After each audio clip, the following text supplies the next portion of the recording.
Avec une citation de Benoît XVI à Paris, c'est très beau, quand il a célébré une grande messe aux Invalides avec 300 000 catholiques en plein Paris. Rien ne remplacera jamais le ministère des prêtres au cœur de l'Église, car rien ne remplacera jamais une seule messe pour le salut du monde. Vous avez entendu cette belle phrase? Vous avez entendu? Très beau. Tu peux relire, s'il Alors, te plaît? comment? Tu peux la relire, s'il te plaît? Très bien. Rien ne remplacera jamais le ministère des prêtres au cœur de l'Église, parce que c'est eux qui font l'Eucharistie, qui est le cœur de l'Église, car rien ne remplacera jamais une messe pour sauver le monde. Voilà, ça c'est Benoît XVI. Alors je vais aborder maintenant la connexion à propos de Jules Saint entre l'Eucharistie et l'Église et les communautés, y compris notre petite communauté. Voilà. C'est impressionnant que ce soit le même mot, corps, qu'on emploie pour le corps eucharistique et le corps de l'Église. C'est le même mot. Voilà. C'est le même mot pour la communion eucharistique et pour la communion fraternelle. En grec, koinonia, qu'on traduit par communion fraternelle. Voilà. Donc déjà, les mots montrent déjà qu'il s'agit de réalités absolument connexes, inséparables. Voilà, inséparables. Et c'est pour manifester que dans toute l'Église, il n'y a qu'une seule messe, si je puis dire, qu'une seule Eucharistie. Toutes les messes célébrées par toute la terre jusqu'à la fin du monde ne forment qu'une grande, immense Eucharistie unique. Et c'est pour manifester cette unité de l'Église que le jeudi saint, normalement, donc demain, il ne peut y avoir qu'une seule messe dans tout le diocèse. Autrefois, c'était comme ça. Seul l'évêque célèbre avec tous ses prêtres. Il n'y avait qu'une messe par diocèse, pour montrer que c'est qu'une. Mais aujourd'hui, heureusement, on permet aux paroisses d'avoir leur mais c'est le mardi saint qu'on fait, que, comme j'ai dit, une seule messe avec... voilà. Et c'est pour manifester que l'Eucharistie est liée à l'unité, que c'est vraiment le sacrement de l'unité, que Jésus ne donne pas des petits grains de blé. Moi, j'aurais beaucoup aimé que les prêtres tiennent un épi en main, ou le servant de messe tient un bel épi, et puis le prêtre donne un petit grain. Ça aurait été super. Non, il a voulu du pain où tous les grains ne font qu'un. Dans le pain, tu ne peux pas discerner et les petits grains d'un épi. Vous voyez ce que je veux dire? Même chose pour le vin. Moi, j'aurais trouvé super que le prêtre tienne une grappe de raisin, il consacre la grappe, et puis ça aurait été merveilleux. Mais voilà, je ne suis pas Jésus, donc il a fait autrement. Et il a voulu du vin, c'est-à-dire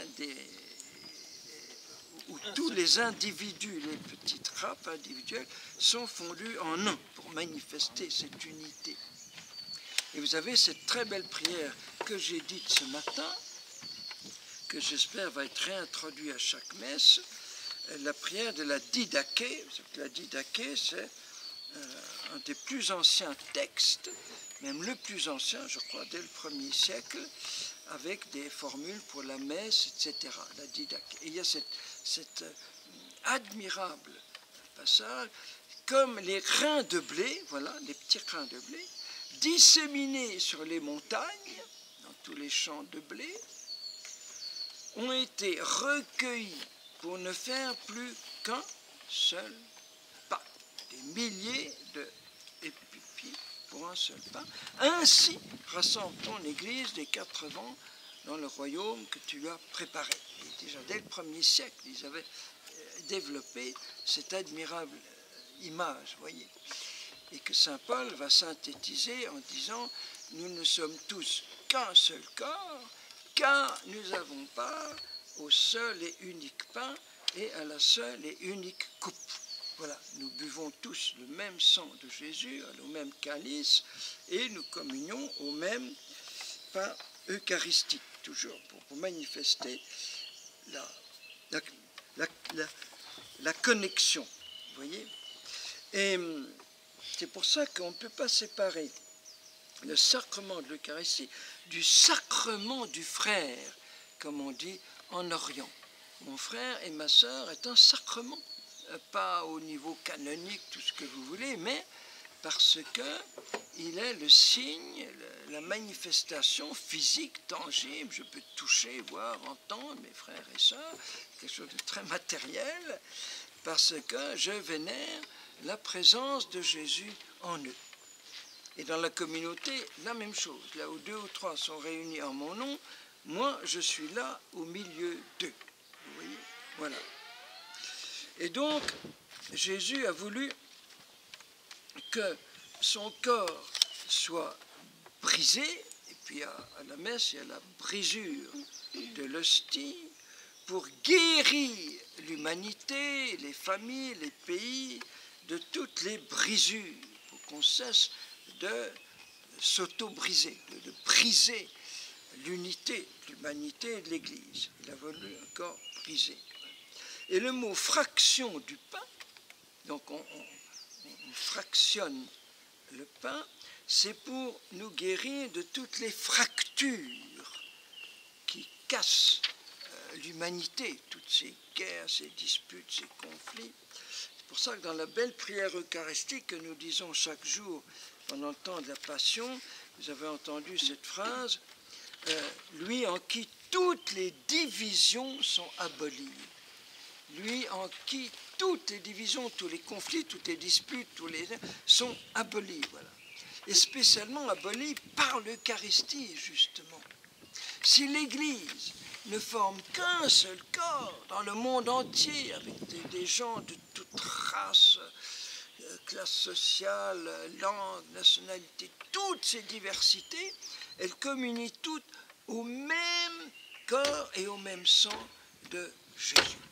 C'est impressionnant au niveau géographique, quand vous y pensez, que depuis la petite dame à Tokyo qui va recevoir Jésus le dimanche matin, un petit Esquimau en Alaska, un petit garçon à Buenos Aires, un jeune homme à l'île de la Réunion, etc. Tous, surtout le dimanche, communient au même pain du même Jésus. D'autres hosties, évidemment, ne me faites pas dire que c'est la même hostie. D'autres hosties, pas un autre corps d'un même Jésus. Voilà. Et cette communion au sang, c'est au même sang du même unique Seigneur Jésus, à travers tout l'espace. C'est comme une connexion physiologique, puisque l'Eucharistie, c'est physiologique, c'est matériel, pas seulement spirituel. Et à travers le temps, c'est la même chose. Les premiers chrétiens, déjà Saint-Pierre, célébrant à Rome, que c'est, surtout la Sainte Seine, évidemment. François d'Assise, quand il communie, Bernadette, Jeanne d'Arc, tous nos saints préférés, Père du Foucault, tous nos grands-parents, arrière-grands-parents, partout, ils ont communié à d'autres hosties, pas un autre corps d'un autre Seigneur Jésus. C'est le même, à travers le temps. Donc l'Eucharistie fait l'unité à travers l'espace et à travers le temps. Ce matin en communion, et demain ce sera encore plus fort, ce sera le même corps que le pape reçoit à Rome, et le même corps que j'ai reçu à ma première communion, parce qu'il fait aussi l'unité de notre vie. C'est le même corps du même Jésus que j'ai reçu à ma première communion et que je recevrai à ma dernière communion. D'autres hosties, pas un autre corps du même. C'est impressionnant. Vous voyez, cette sorte d'unité. Et il n'y aurait aucune église sans Eucharistie. L'Eucharistie est le cœur de l'église. Et c'est le cœur qui fait vivre tout le corps. Tu arraches l'Eucharistie, il n'y a plus de corps, tu meurs. Tu arraches ton cœur. Tu arraches ton cœur. Hein, tu n'as plus de corps. Voilà. Et donc c'est pour ça que l'Église veille avec tant de jalousie sur l'Eucharistie, et surtout aux catholiques orthodoxes, parce que c'est le cœur qui donne la vie à tous les membres, à tout le cœur. Voilà. Et c'est très beau, les assemblées eucharistiques. Normalement, à une messe le dimanche, tu peux avoir un ministre d'État, tu peux même avoir un chef d'État qui vient communier, avec des clochards, avec des petits pauvres qui mendient. Ça fait l'unité, au-delà de toutes les classes sociales, les riches, les pauvres, tout ça sont au même niveau pour l'Eucharistie. Il n'y a pas des hosties consacrées spéciales pour les chefs d'État et les ministres, et puis d'autres. Vous voyez, donc là aussi, c'est cette manifestation de l'unité de toute l'Église. Voilà, c'est pour ça que Jeudi Saint est aussi un jour où on prie intensément pour l'unité de toute l'Église. Vous comprenez? Et c'est pour cela d'ailleurs que toute la Sainte Seine, donc tous ces grands chapitres en Saint Jean, que vous pourrez relire dans vos temps libres, vos temps d'adoration. C'est magnifique d'adorer en écoutant Jésus te parler. Donc c'est les grands chapitres 14, 15, 16, les dernières confidences amoureuses de Jésus, les derniers moments d'intimité avec lui, et tout se termine comme un sommet avec le chapitre 17, la grande prière sacerdotale de Jésus. Et demain soir, justement, après la communion, nous allons chanter cette grande prière qui a été comme la prière d'action de grâce à la fin de la première messe. Voilà. Et c'est cette prière qui fait l'unité entre la Sainte Seine et Gethsémani. C'est juste entre les deux, vous voyez.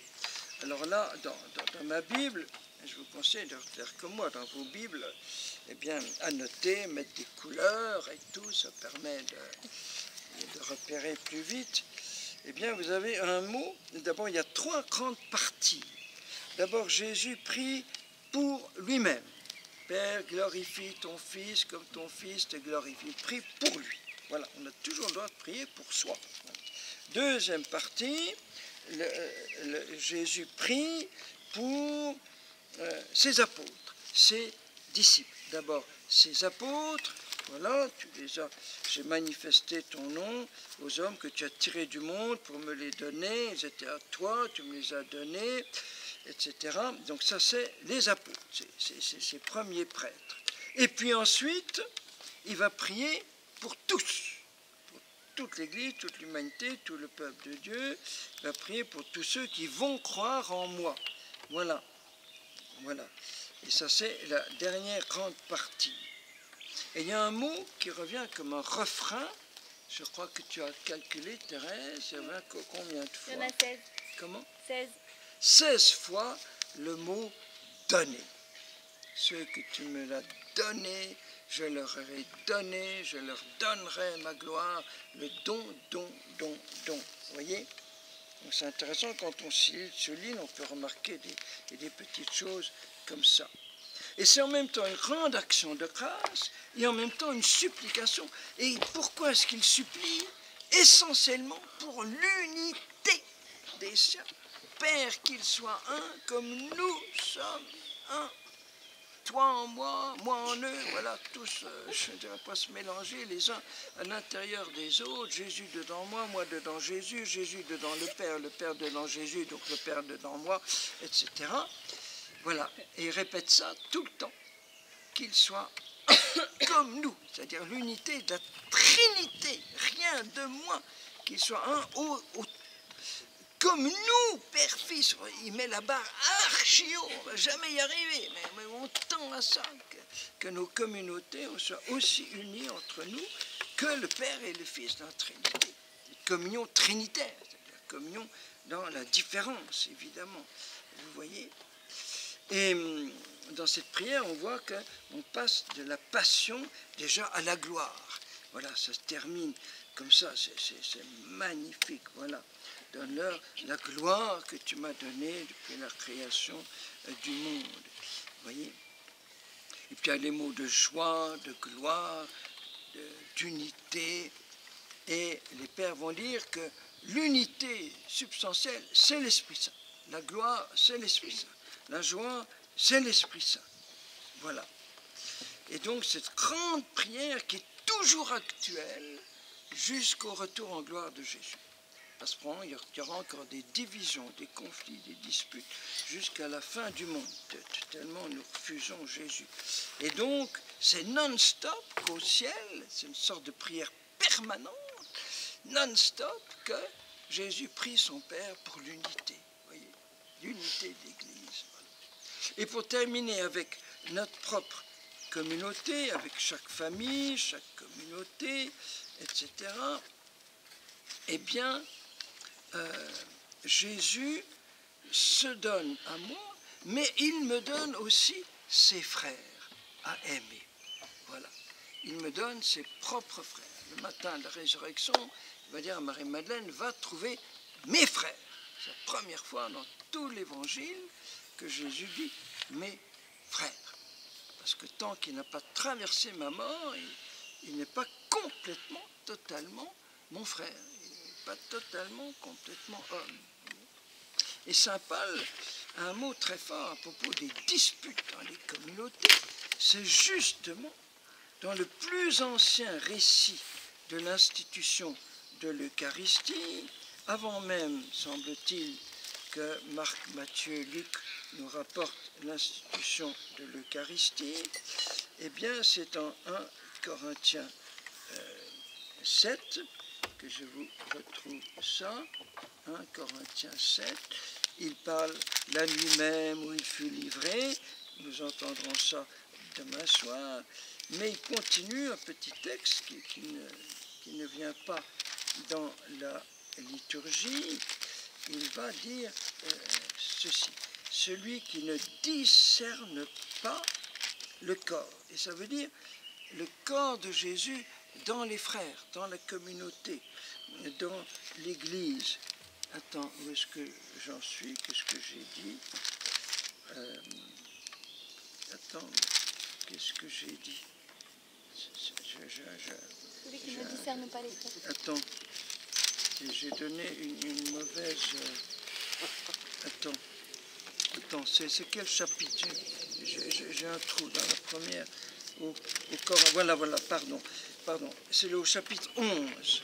Voilà. Chapitre 11. Le repas du Seigneur. Et alors il dit cette chose impressionnante. Quiconque mange le pain ou boit la coupe du Seigneur indignement aura à répondre, les responsables du corps et du sang du Seigneur. Que chacun donc s'éprouve soi-même, qu'ainsi il mange de ce pain et boive de cette coupe. Car celui qui mange et boit sa propre condamnation, s'il communie sans amour, s'il ne discerne pas le corps dans la communauté, il va reprocher aux Corinthiens d'être égoïstes, d'être jaloux, de ne pas partager entre eux le repas qu'on appelle agapé, qui suit la messe, où on partage le repas tous ensemble, un grand pique-nique, etc. Et il dit, il y en a qui gardent tout pour eux, et d'autres qui n'ont rien.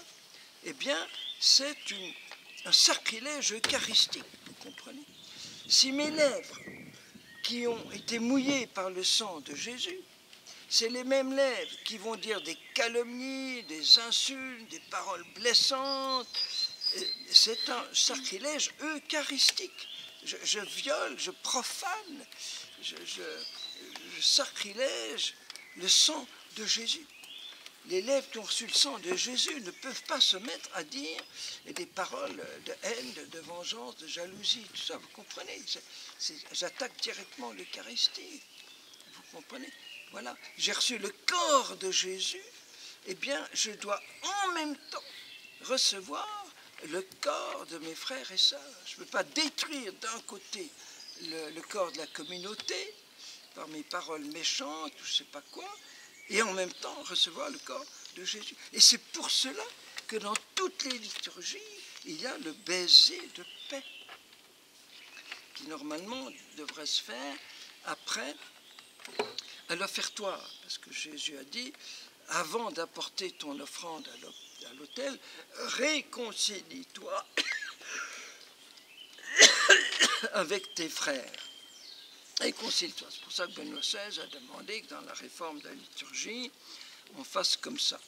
Aussi pour ne pas casser la merveilleuse recueillement juste avant la communion par des baisers très exubérants où on se donne des étreintes et tout.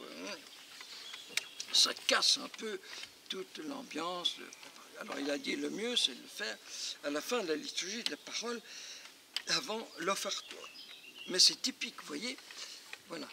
Avant de recevoir le corps de Jésus, je reçois la paix de mes frères. Les frères me donnent la paix et après Jésus me donne son corps. Voilà. Et c'est pour ça que le Notre Père est spécialement avant la communion à cause de la parole, comme nous pardonnons. Voilà.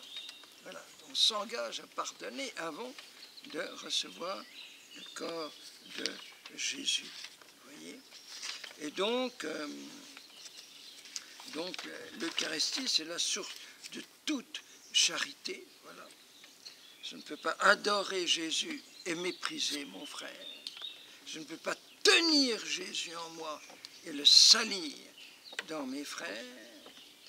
Sinon je me condamne moi-même. Voilà.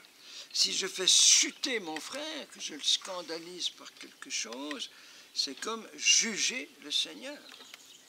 Accuser un frère, c'est comme condamner Jésus. Vous voyez, c'est impressionnant, impressionnant. Voilà. Adorer Jésus, c'est ce qui me donne le regard prophétique sur mes frères et sœurs. Parce que dans ce petit bout de pain, je reconnais mon Dieu.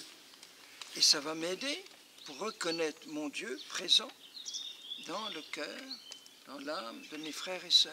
Vous voyez, donc on ne peut jamais séparer les deux. Et c'est pour ça qu'à la messe, il y a d'abord l'épiclèse, l'invocation de l'Esprit sur le pain et le vin.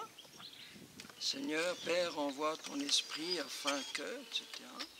Et après la consécration, il y a une nouvelle épiclèse sur l'assemblée, sur le peuple de Dieu. Vous avez remarqué, Seigneur, quand nous aurons communié au même corps et au même pain, et en latin c'est au même et unique corps, même et unique pain, comment est-ce que ça dépend des prières, que ton esprit nous rassemble pour qu'on ne fasse plus qu'un cœur et qu'une âme.